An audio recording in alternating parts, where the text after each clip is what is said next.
Y aquí en Montevideo, como dijimos, en Paralelo 35, son las 15:06 en este momento. Estamos acompañados de un viejo conocido, pero por esas cosas de las pandemias siempre nos escuchamos y nos vemos desde lejos.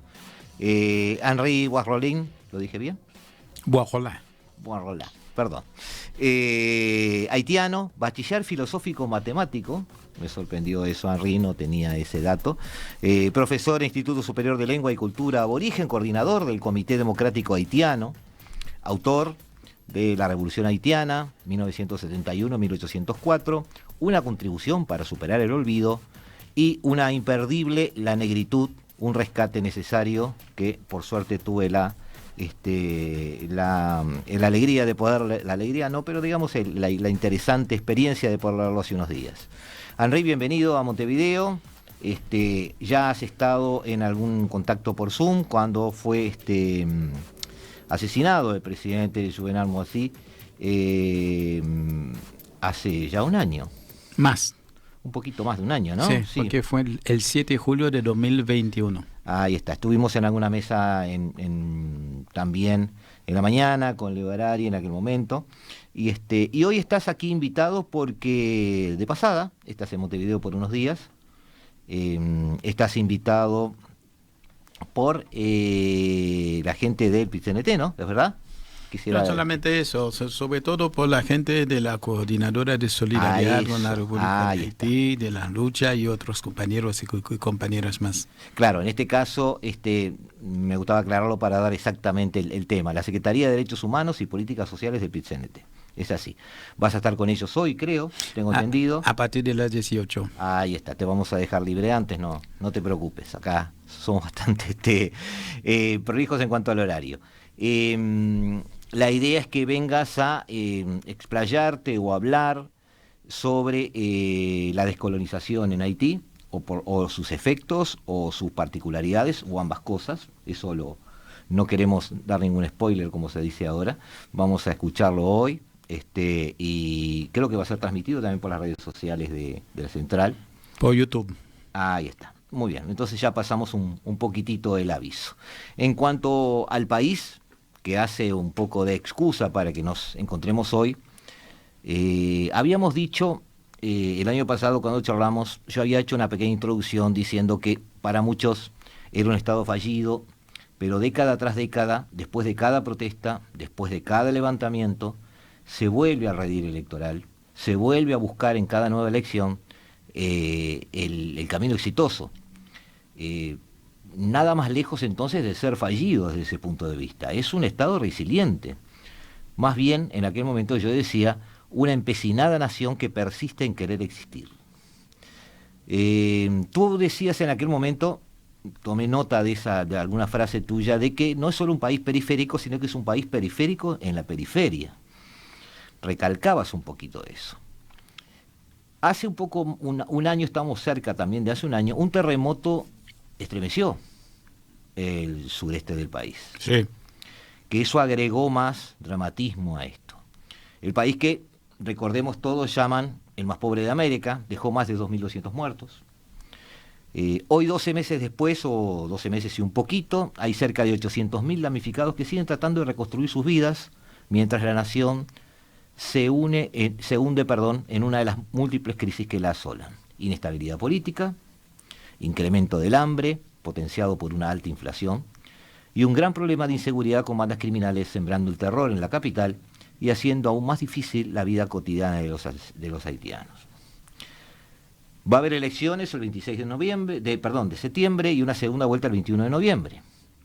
También va a estar, consecuentemente con eso, votándose un referéndum que, por iniciativa de Jovenel Moïse, implica la abolición del Senado, la figura del primer ministro, reducir a una sola vuelta la elección presidencial y establecer un límite de mandatos en el sentido de permitir una reelección por una única vez, que llevaría a 2 mandatos de 5 años. Que es el entorno en el que se va a mover el actual presidente, que es Ariel Henry. ¿Verdad? No presidente, primer ministro. Perdón, primer ministro. Te pido disculpas. Pero todo eso es el presente. Tú venís a Montevideo a hablar del pasado, pero en el sentido de que el pasado muchas veces, o casi siempre, explica nuestros presentes. Creo que esa es la intención que, adivino, intentas hacernos ver. ¿Es así? Te dejo hablar un poquito porque ya hablé demasiado. Bueno, en primer lugar me gustaría agradecer profundamente a ustedes por la invitación, aprovechando también la oportunidad para saludar a la audiencia de ustedes. Y a Leo, que en 2 oportunidades creo que tuvimos oportunidad de cambiar algunas ideas vía Zoom, ¿no? Entonces aprovecho para saludarlo también. Leo es peligroso vía Zoom, personalmente es más peligroso. Bueno, el tema es que no vengo a hablar solamente del pasado, sino sobre todo del presente, pero el presente nosotros lo entendemos como la descomposición del sistema neocolonial. Todo lo que acabas de decir, todo lo que acabas de describir ahí, nosotros entendemos que tienen explicaciones. Y es lo que vamos a intentar hacer hoy. No va a ser clase magistral ni nada, va a ser un encuentro ameno, un encuentro para poder decir lo que nosotros creemos nuestras verdades, que son nuestras verdades. Eso para aclararlo desde el vamos. Para nosotros hay un eje que es fundamental. Si no hay una caracterización de la sociedad haitiana, es muy fácil perderse ante el cúmulo vertiginoso del ciclo de acontecimientos dramáticos, uno más que otros. Entonces, lo que nosotros llamamos que a veces hay árboles que nos tapan el bosque. Entonces, queremos ir al bosque. ¿Qué hay? ¿Qué hay detrás de todo eso? Hay un montón de máscaras, hay un montón de dichos sobre Haití. Hay tergiversaciones de nuestra historia, de nuestra cultura, una invisibilización de nuestras luchas. Entonces, esto vamos a tratar de desmitificar. Por ejemplo, suelen decir Haití es el país más pobre de América y del hemisferio. Nosotros decimos que no, es el país más empobrecido. Son 2 cosas diferentes. Entonces, vamos a tratar de ver por qué también este empecinamiento en destruir a la lucha popular, al pueblo haitiano. Hay razones históricas y hay razones materiales y hay razones geopolíticas. ¿Me permitís un comentario uruguayo, sí. Henry? Yo estudio relaciones internacionales, me muevo en ese ambiente, me enamoré de ese ambiente, me gusta. Como le digo a mis allegados que me preguntan por qué estoy un poco en estos temas, es porque quiero saber cómo funciona el mundo. Esa es la frase que resume todo. Y sentimos que con respecto a Haití, me gustaría decírtelo así, de un uruguayo a un haitiano, digamos, porque es la idea que creo que prende más cuando la gente se mira a la cara y se dice las cosas. Sentimos que con Haití vemos muchos datos, como tú decís, por alguna razón extraña o no, tú lo sabrás, se suceden muchos dramatismos, casi en cadena, casi en forma serial. Ajá. Y nunca terminamos de entenderla o conocerla. Entonces, esa espina queda, siempre queda, hasta el próximo terremoto, el próximo asesinato o algo que va a pasar. Pero seguimos viendo a Haití, lamentablemente sé que no te gustó la frase, pero seguimos diciendo el país más pobre del planeta. Eso, seguimos repitiendo esto, claro, porque es una especie de lectura que se ha impuesto, que se ha hecho hegemónica sobre el pueblo haitiano, sobre el país. Y esto ha permitido, por ejemplo, al secretario general actual de la OEA, el señor Almagro, que se autoatribuye el derecho de decirnos lo que había que hacer, de decir que nosotros no tenemos recursos humanos para resolver el tema, ni materiales, etcétera, que nosotros teníamos que crear un banco, no sé qué, escribir una nueva constitución, todas esas cosas. Entonces, nosotros rechazamos estas injerencias que son de tipo colonialistas, de tipo eurocéntrico, porque es una falta de respeto al pueblo haitiano, sobre todo a su historia. Afortunadamente nosotros tenemos una historia brillante, que nadie lo ha escrito. es la única revolución antiesclavista, anticolonial, antirracista victoriosa en la historia y conducida por los propios esclavizados y las propias esclavizadas. Entonces, mal, el señor Almagro puede venir a darnos lecciones de lo que nosotros tenemos que hacer. Bueno, voy a aprovechar que tú aceptaste la invitación porque además te sugerimos que esto iba a ser no una entrevista, sino un diálogo coloquial. Sí. Entonces, como yo manejo el programa de manera en que trato de ser siempre un poco provocativo, ¿ah? Pero lo aviso antes y además soy un provocador, digamos, bastante, digamos, educado, así que no molesta y no lo toman a mal. Educado, pero no está en tu ADN, ¿no? Lo políticamente correcto lo aborrezco. Entonces, yo te pregunto lo mismo que Almagro, pero sin ser Almagro. ¿Tiene los medios? Por supuesto. Es porque tenemos los medios que nos impiden resolver por nuestros propios medios. Le voy a dar un ejemplo para ilustrar, porque para mí ningún ejemplo puede llegar a demostrar, sino a ilustrar, científicamente hablando. La única vez en toda nuestra historia, sobre todo en la parte desde el siglo XX, que hubo una elección honesta, libre y democrática en Haití, ganó el campo popular de manera aplastante. Fue el 16 de diciembre de 1990, donde ganó el padre Jean-Bertrand Aristide, adepto de la teología de la liberación. 5 meses después, un golpe de Estado manejado desde la Embajada y el Departamento de Estado de Estados Unidos. De Estados Unidos, con los militares, derrocaron al presidente Aristide, que nos costó miles de muertos. 7 meses después, lo que significa se impidió una experiencia nuestra, bien o mal, pero era por primera vez que el pueblo iba a una urna y no había manipulación de las elecciones. Aristide ganó oficialmente, todo el mundo cree que por más, pero oficialmente los datos fueron 67,7% de los votos con una participación electoral de casi el 90 o más por ciento. Entonces fue abrumador.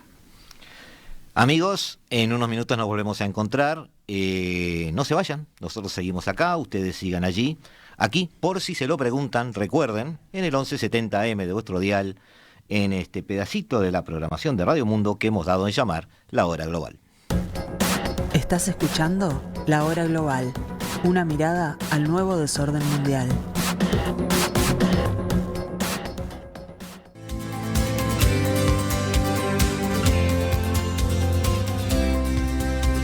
Desde el paralelo 35, La Hora Global.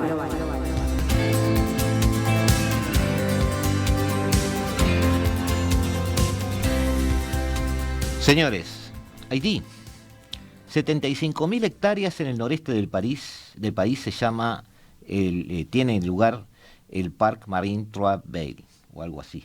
Mi francés es espantoso, pero es hogar de uno de los mayores manglares y arrecifes de coral intactos que quedan en el país. Hay 2 parques más, que son un poco más chicos, pero también son reales patrimonios de la humanidad. La pesca de caracol es un paradigma en esa zona. El refinamiento de azúcar, el procesado de harina, textiles, cemento, turismo, industrias de ensamblaje ligero, basadas en partes importadas, son las exportaciones del país. Produce café, mangos, caña de azúcar, arroz, maíz, sorgo y madera. La fuerza laboral de una población de 6 millones y pico... No, 12 millones. 12 millones, perdón. Son... la fuerza laboral son 6 millones, ahí está. Está dedicada en un 66%, 2 tercios, a la agricultura. Es decir, que es una economía de las que se llaman primarias. ¿Tá? Nada que decir, acá en Uruguay somos una economía primaria. Y el presidente Petro en Colombia enarbola ese tipo de economía. Así que los tiempos soplan hacia ahí quizás, no hay por qué condenarlo. Sin embargo, en la Revolución Haitiana tú escribes subtítulo que me encantó, una contribución para superar el olvido y el abandono. El pueblo haitiano aparece también desposeído de su cultura y sobre todo de su historia. Una historia que, desde distintos puntos de vista, merece, sin embargo, un trato netamente diferente. Pero sería injusto, en esta breve introducción, esto es parte de la introducción del libro, no reconocer también la culpabilidad de la élite haitiana, la de dirigentes políticos de mi país desde 1806 hasta nuestros días, salvo algunas y honrosas excepciones, y de las organizaciones de izquierda haitiana, en ese modo tan equivocado y tan divulgado de aprender el drama haitiano. Hay una autocrítica aquí, pero tú sigues sosteniendo que pueden solos. Sí. En primer lugar, había que caracterizar qué es Haití. Vos sabés muy bien, desde la conquista del mundo, desde la imposición del capitalismo como sistema hegemónico en muchas partes, cada país juega o desempeña un rol en la división internacional del trabajo. Históricamente hablando, el rol que asignaron a Haití es el rol de país productor de mano de obra súper barata. ¿Qué significa eso? Que estructuralmente Haití no pudo desarrollar que sea un sistema capitalista de término medio como puede ser en Argentina, en Uruguay, etcétera, sino es un desarrollo capitalista raquítico. Y esto, ¿qué ha provocado en términos de clase? Que la burguesía haitiana es una burguesía entre comillas, porque no tiene una base material, no tiene un proletariado desarrollado para poder realmente comprar esa fuerza de trabajo, que es una mercancía más, y también el proletariado haitiano había que hablar entre comillas. Eso es un primer elemento que hay que tener en cuenta. El rol de Haití en la división internacional del trabajo que fue impuesto a sangre y fuego. Pero además, según estos porcentajes, son mayoritariamente campesinos.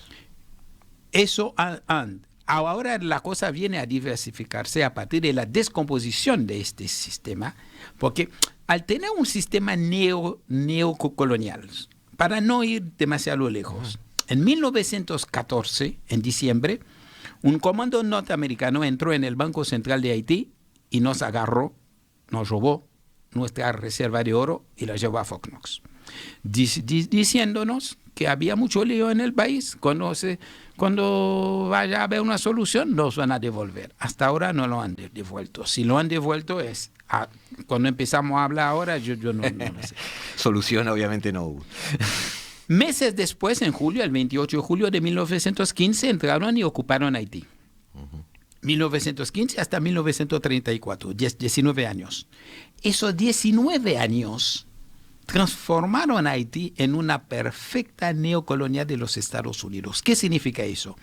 Que todo el sistema productivo haitiano, todas las estructuras estaban puestas, las estructuras en función de los intereses del imperialismo norteamericano y de la pequeña élite económica que servía de puente para una dominación indirecta, cuando ellos dejaron el país en 1934. ¿Por qué la autocrítica? Porque hay que reconocer, desde el asesinato de Dessalines en 1806, la primera hija de la descolonización hoy es el país más colonizado. Entonces hay una autocrítica.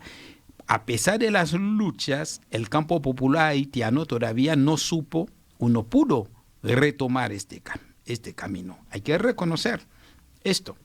Eso es un primer tema. Ahora, por eso que escribí esto. Ahora bien, nosotros tenemos que ver que la revolución haitiana es una revolución única. No fue dirigida por la élite criolla, como en otras partes de América Latina, sino por los propios esclavizados y las propias esclavizadas. El proyecto libertario de libertad en Haití no tiene nada que ver en el proyecto de libertad planteado en otras partes. Había que aislar. Inclusive, el propio Simón Bolívar, que tuvo ayuda, que reconoce que la ayuda de Pétion a Miranda y a él mismo en dos oportunidades con armas, municiones, imprenta, dinero, víveres y voluntarios. Más de 500 haitianos murieron para la libertad, la independencia de Venezuela, Colombia, Ecuador, etc. Sin embargo, en el primer congreso anfictiónico no invitó a Haití. como nos invitó a Estados Unidos, se quedó ahí en el medio camino.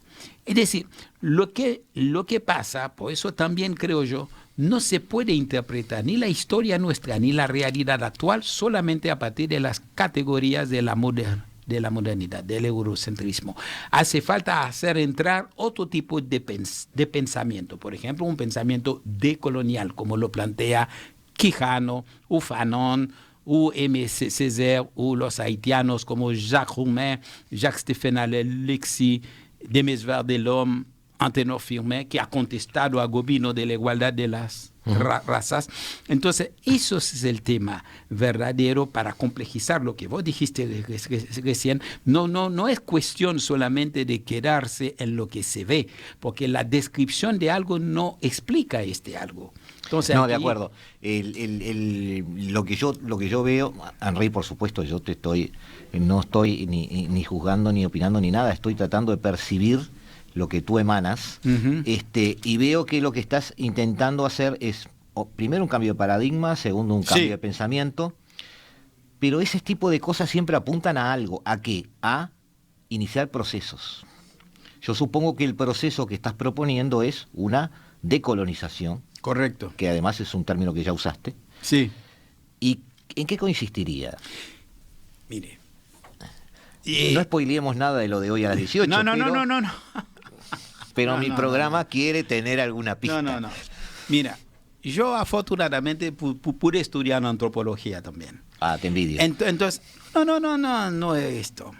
Y trabajo mucho una materia que se llama etnografía crítica y decolonialidad. Bueno. Y parto a veces de una frase, de un concepto, mejor dicho, de Sousa Santos, que dice: la explicación del mundo es más amplia que la explicación occidental del mundo. Bueno, eso yo lo comparto, Sí. sobre todo en esta época. Bueno, es exactamente que no sé. Entonces, y otro concepto que no es, si bien el autor de esta idea, no comparto muchas cosas de él, pero dijo una verdad para mí, que es Roger Garaudy, que dijo: no es cuestión de buscar respuestas nuevas a viejos problemas, sino cambiar la manera misma de plantear los problemas. Entonces yo creo que el deber nuestro frente a un drama tan cruel, de tantos sufrimientos, tanto derramamiento de sangre, tanta opresión, violaciones, cuando uno dice la esclavitud, por ejemplo, bueno, pasa, pero hay que ver qué representó esto para los seres humanos. El Océano Atlántico es el mayor cementerio que hay sobre el planeta. Millones de seres humanos están ahí abajo. Y el Caribe en particular. La tierra haitiana, habitadas por taínos, caribes y aguahuacs, no quiero ni uno. En menos de 50 años España liquidó, cometió un etnocidio, un genocidio tremendo, ¿no? Entonces, cuando uno ve esto, es necesario ver, no, acá hay que pensar, que hay que buscar. No podemos quedarnos solamente con lo que nos ofrecen como supuestos métodos para analizar. Y si hay explicaciones, si la explicación del mundo es más amplia que la explicación occidental del mundo, significa que pueden existir otras explicaciones. De todas formas, sigo siendo provocativo. Sí. Estados Unidos es el mayor cliente haitiano, con el 86% de los productos que exporta. Sé que me vas a decir, no me lo digas, sí. Está bien. Pero hoy es una realidad. Esa burguesía culpable que tú describías, históricamente culpable, sigue allí. ¿Los cambios tienen que hacerse, pueden ser posibles sin ellos? Bueno, porque una excelente pregunta. No sé si tiene respuesta, quizás ustedes mismos se lo están preguntando. Una excelente pregunta. Yo vuelvo a reitero algo. Nosotros no nos creemos dueños de verdades reveladas. Solamente creemos, por haber luchado, por seguir luchando, por estar ahí, qué sé yo, etcétera, hay ciertas cosas que entendemos, ¿no? Y que nos permite, diría, como decía Marx, no es la conciencia que determina la existencia social que determina la conciencia. En este caso, la existencia social nuestra nos permite ver ciertas cosas que al no experimentarlas es difícil. Diría yo que las etapas de un cambio revolucionario no pueden ser interpretadas como recetas. ¿Qué significa? Yo lo voy a ilustrar así.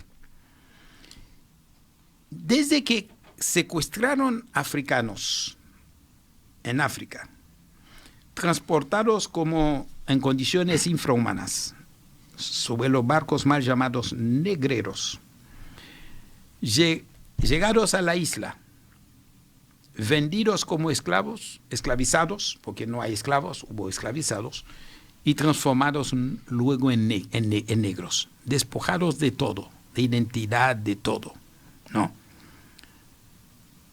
Este primer elemento es una singularidad en las luchas por la libertad. No es lo mismo la libertad buscada por ellos que la libertad de la Revolución Francesa. ¿Qué quiero decir con esto? Que al luchar por la libertad, ellos vieron a través de los siglos de dominación colonial esclavista que hacía falta una autonomía. Viendo la autonomía, diciendo para ser autónomo hay que tener independencia. Entonces, ¿qué quiero decirte? Que hay cosas nuevas, los levantamientos populares haitianos pueden parir cosas que en este momento ni vos ni yo estamos viendo. Estamos viendo una película que todavía no sabemos a dónde terminar. Es la visión occidental que nos dice tenemos que conducirlo por la clase obrera, por la clase dominante, por la clase, qué sé yo, la etapa burguesa. Es decir, que el esfuerzo nuestro es salir de esos marcos, no ignorarlos, pero salir de esos marcos para producir algo nuestro, capaz de responder a las necesidades nuestras en una posición geopolítica muy comprometida para nosotros, porque Haití, acuérdate, el país más próximo a Cuba, 77 kilómetros nos separan, el Canal de los Vientos, compartimos la misma isla con República Dominicana, estamos en el mar Caribe, en pleno centro, donde tú le llamas comprometida, yo te digo que es muy estratégica. Por eso, geopolíticamente es importante. Estados Unidos no puede darse el lujo de perder Haití. Entonces nosotros tenemos que ser suficientemente inteligentes para recuperar nuestra soberanía y nuestro derecho a la autodeterminación. A partir de ahí, las clases sociales se van alineando en este proceso. Fíjense, me gustaría que los oyentes puedan seguir el hilo de mi razonamiento. Hubo un líder que va a ser presidente de Haití después, que vino con las tropas de Napoleón para restaurar o restablecer la esclavitud. Sin embargo, a través del tiempo, pasó al bando revolucionario. Yo me refiero a Pétion. Sí. También, dentro de las tropas francesas, había tropas polacas y de otros países.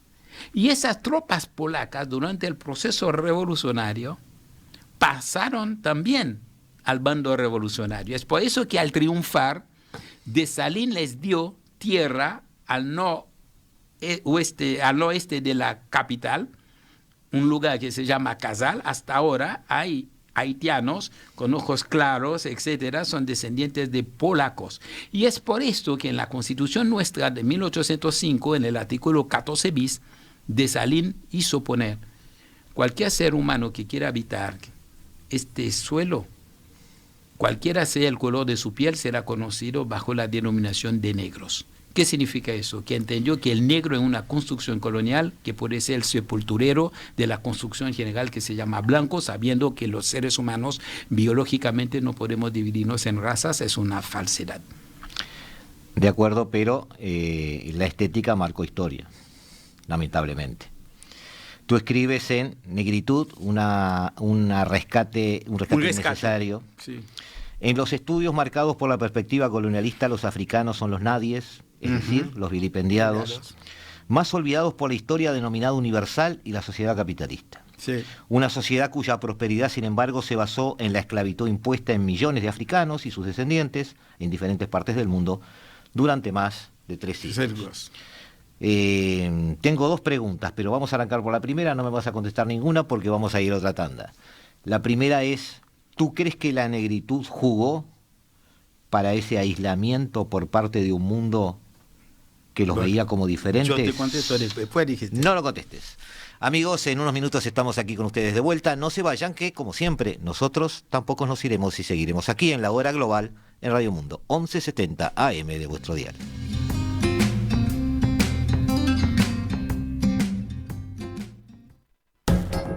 Estás escuchando La Hora Global, una mirada al nuevo desorden mundial. Seguimos, amigos, en la tarde de Radio Mundo, seguimos en la tarde de La Hora Global con Henri Roland. Bueno, me habrá salido como me habrá salido.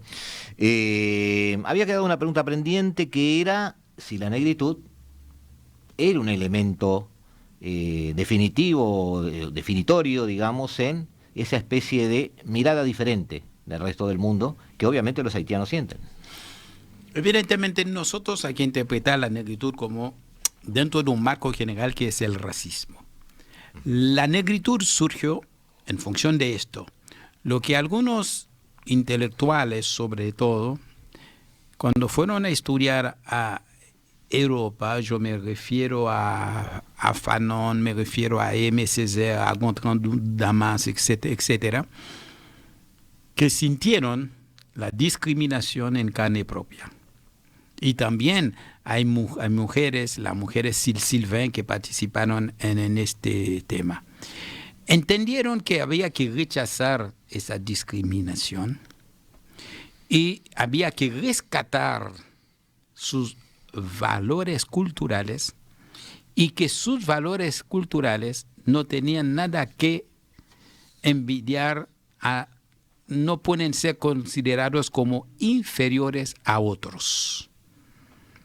Entonces hay un rescate de esto. De ahí va a surgir un movimiento a través de la revista Étudiant Noir. Hay el término negritud que fue acuñado por Césaire, el martiniqués, el gran poeta martiniqués. Pero Césaire dice, no soy el padre, si bien me reconocen el padre, sino el padre de la revolución haitiana, y es lo que escribió Jean Presmas en un libro, un gran intelectual haitiano, el libro se llama Así habló el tío. Uh-huh. Bueno, ¿qué es esto? Predica un retorno a África, de conocer mejor África, de conocer nuestros pasados a partir de nuestra propia historia, no de lo que nos dicen sobre nosotros. Entonces, la negritud fue una respuesta a esto, pero tiene sus límites también. Sus límites, por ejemplo, de confundir todo. Desde que tengo la piel oscura, yo sería, digamos, hermano. Bueno, a eso y no ve el tema. No clase. Quería interrumpirte, pero hay algo que me encantó de leer el texto que, como te acabas de enterar, yo soy un rebelde contra lo políticamente correcto. Acá se utiliza mucho el término afrodescendiente, por no decir la palabra negro. Y me gusta que tú allí hablas de no caer en el africentrismo. Sí, africanocentrismo, ni africentrismo, ni indiocentrismo, ni nada. Porque no es reemplazar el eurocentrismo por un africanocentrismo. La negritud como término es un término precioso para lograr una identificación y una identidad, me parece. Exactamente. No Pero conlleva no querernos no creernos el centro también o el ombligo del mundo por haber sufrido o porque tengamos verdades reveladas que se tienen que imponer a todo el mundo, ¿no? Yo creo que bueno, es un muy grave importante error, eso que acabas de porque decir. Si vos porque criticas algo, vos no puedes caer en lo mismo. Y no tenemos que imponer a nadie los valores nuestros. es muy bueno eso que dices, porque en la medida que la sociedad moderna ha empezado a reconocer minorías, ha intentado darles voces, entonces se han formado colectivos que las representan.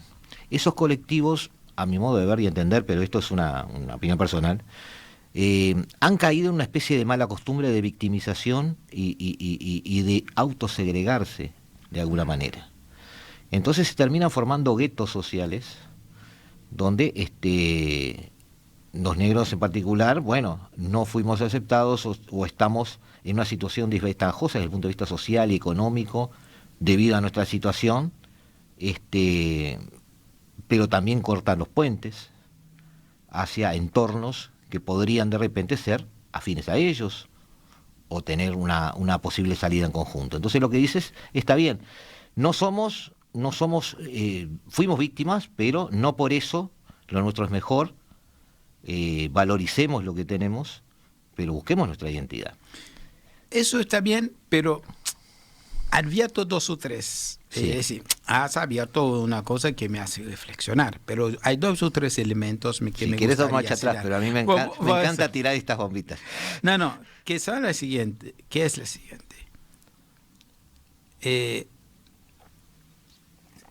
Como yo decía esta mañana en una reunión con los compañeros, nadie va a luchar por lo que no entiende.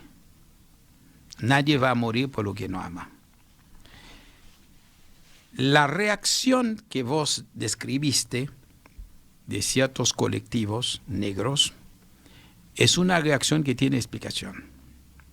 Es un mecanismo de defensa luego de tantos atropellos. Seguramente, no le adjudico mala fe. No, yo sé lo que está diciendo. Pero sabiendo algo, que todo hay que verlo en ese sentido, creo que hay que ver todo en movimiento, no la fotografía. Y para que haya movimiento tiene que haber contradicciones. Porque la esencia de la dialéctica es la contradicción. Entonces, al superar las contradicciones, ahí el movimiento se va. El movimiento viene. El movimiento, hay una base. Porque si no hay contradicciones, siempre va a haber contradicciones. Hay contradicciones en todo. Entonces, superar las contradicciones, no solamente a través de debate, sino de la praxis, ¿no? Una unidad de teoría y práctica. Entonces nosotros tenemos que entender que esta etapa que vos describiste, que es real y que a veces puede jugar en contra de sus propios intereses. Por eso te lo mencionaba. Ese choque contradictorio tiene que ser superado por una síntesis. Es decir, si yo tengo una hipótesis,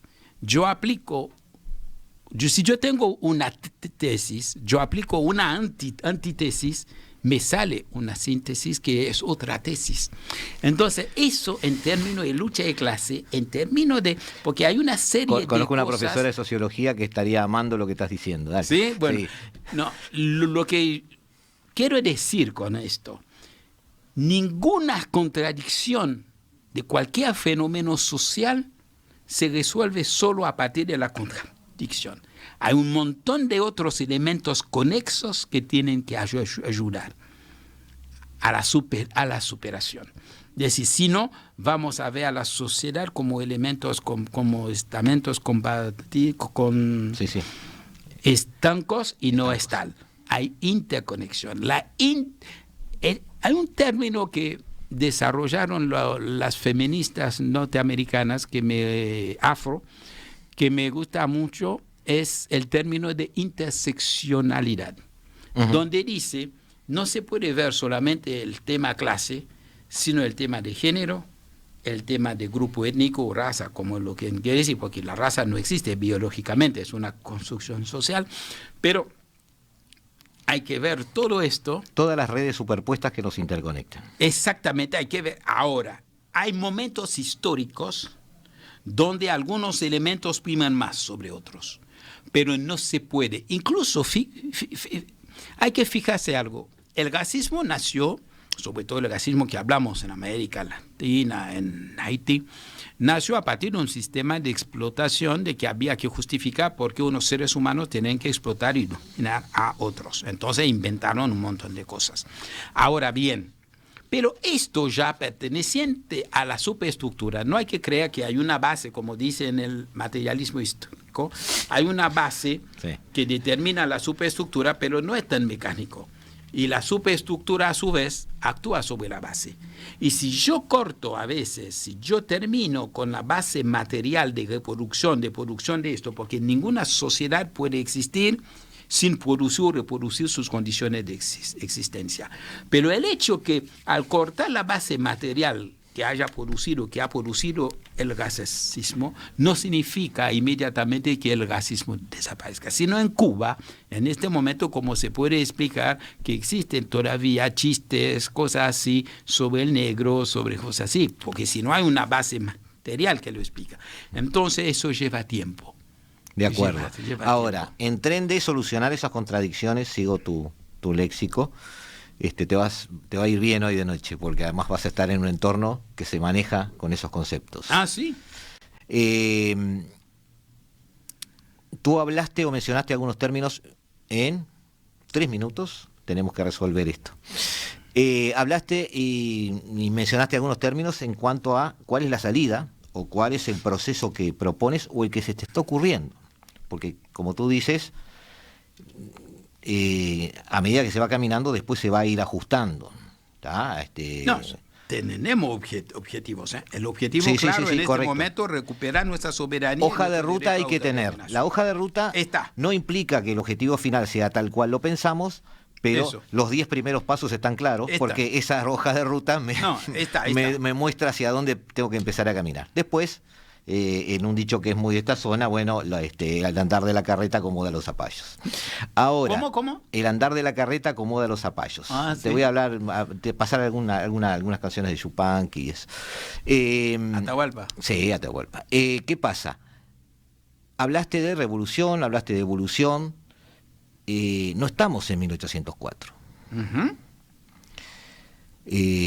Estás usando muchos términos que la gente puede estar asociando con una especie de levantamiento armado o ese tipo de cosas que hoy el mundo, no digo que no tolera, pero no lo ve con buenos ojos. Uh-huh. No digo que no sea la única solución, o sí o no, no lo sé. No lo sé porque no lo sé y además no soy haitiano. Y yo respeto al que es haitiano por cualquier otra opinión de alguien que no es haitiano. Entonces, ese camino no implica empezar a obtener consensos o implica empezar a tener acuerdos que tú mismo hoy has descrito como muy difíciles porque hay intereses creados muy contrapuestos. Entiendo a dónde vas. Claro, no tengo claros tus primeros 10 pasos. Bueno, los primeros 10 pasos son los siguientes. Sabiendo muy bien algo que ha demostrado ser real, lo que voy a decir, que no es mía la frase, sino toda teoría revolucionaria sin una práctica revolucionaria es una teoría estéril. Uh-huh. Y toda práctica revolucionaria sin una teoría revolucionaria es ciega. Uh-huh. Bueno, lo que pasa, cada pueblo, los dirigentes son pueriles.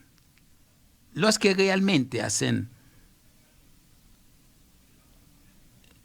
producen o desarrollan procesos revolucionarios son las masas.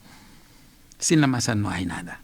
Puede haber dirigentes más brillantes que otros, etcétera, pero son las masas. Nadie solo, un grupo de iluminados, por más clarito que hayan leído además los 50.000 tomos. Ya tuvimos de eso hace unas décadas.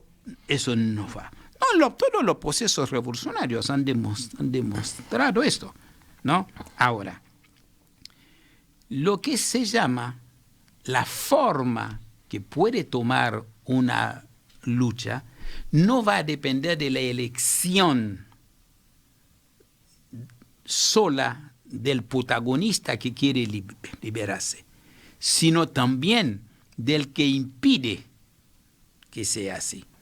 No había forma de salir de la esclavitud sino poner una violencia revolucionaria frente a la violencia de la colonización. Entendido. 100%. En este momento hay una violencia extrema sobre el pueblo haitiano. Una violencia extrema. De toda forma, una violencia extrema. ¿Qué quiero decir con esto? Un levantamiento puede ser una insurrección, puede ser una insurrección popular no armada, puede ser una insurrección que siempre va a tener un grado de violencia, puede ser una insurrección de otro tipo, puede ser cosas que no estamos pensando. Lo que sí el pueblo necesita es no atarse a fórmulas, sino encontrar a través de las luchas cómo lograr sus objetivos. Ciertamente, si los esclavizados que tenían manos y pies atados, sin embargo, no tenían solamente cadenas en las manos y en los pies, sino en el corazón y en el cerebro. Para romper las cadenas de los pies y de las manos, había que empezar por romper las cadenas de la mente y del corazón. Eso es lo que es. Y eso se hace a través de un proceso de lucha. De si nadie de antemano, creo yo, ojalá que alguien tuviera o algunos tuvieran la posibilidad de tener la receta y ver todo claro. Estamos entrando en un proceso de lucha donde nos sentimos solos, como en 1804, pero donde no podemos tolerar más. El pueblo ya ha dicho basta, ¿no? Y en esto puede parir una fórmula que nadie puede llegar está pensando. Eso te quiero decir. No hay que atarse la sublevación a esquemas ya clásicos, ¿no? Puede haber lo que se llama, por ejemplo, en 1990 arrinconamos el sistema de una forma tal, se tuvo que dar las elecciones sí o sí. Después el régimen cometió algunos errores. También por eso que perdió el poder. Por eso es largo hablarlo, pero lo que quiero es decir que no nos atamos nunca a esquemas. Esperemos que los caminos sean los mejores para los haitianos. Seguramente la felicidad haitiana va a ser la felicidad de los demás, de los que los quieren bien. Y obviamente vivimos en un continente que siempre ha tratado de evitar la violencia, por eso te hacía las preguntas. Y no dudo que tú, digamos, tenés el mismo pensamiento. Vamos a ver lo que sucede. Vamos a ver, pero yo confío en las masas y confío ciegamente en la capacidad de resistencia y de lucha del pueblo haitiano. Yo quiero decir, por más que ustedes pueden ver todas las dificultades que son reales, pero no es ni fanfarrón ni un nacionalismo no, está entendido. Estoy diciendo, hay un pueblo con capacidad de lucha y de resistencia que tiene una resiliencia enorme. Y te puedo asegurar, vamos a sorprender al mundo de vuelta. Tú además sostienes que es un pueblo inteligente. Como cualquier otro. El pueblo inteligente encuentra caminos. Para mí todos los pueblos son apostemos inteligentes. A eso. Henry, te tengo que echar del estudio porque me están echando a mí. Muchísimas gracias amigos por estar aquí en Radio Mundo, en el 1170 AM de vuestro dial, por si se lo preguntan.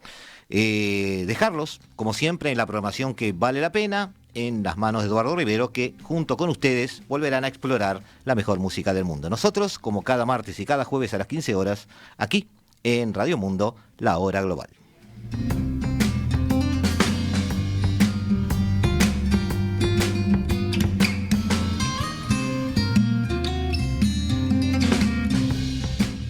La hora global, martes y jueves a las 15 horas.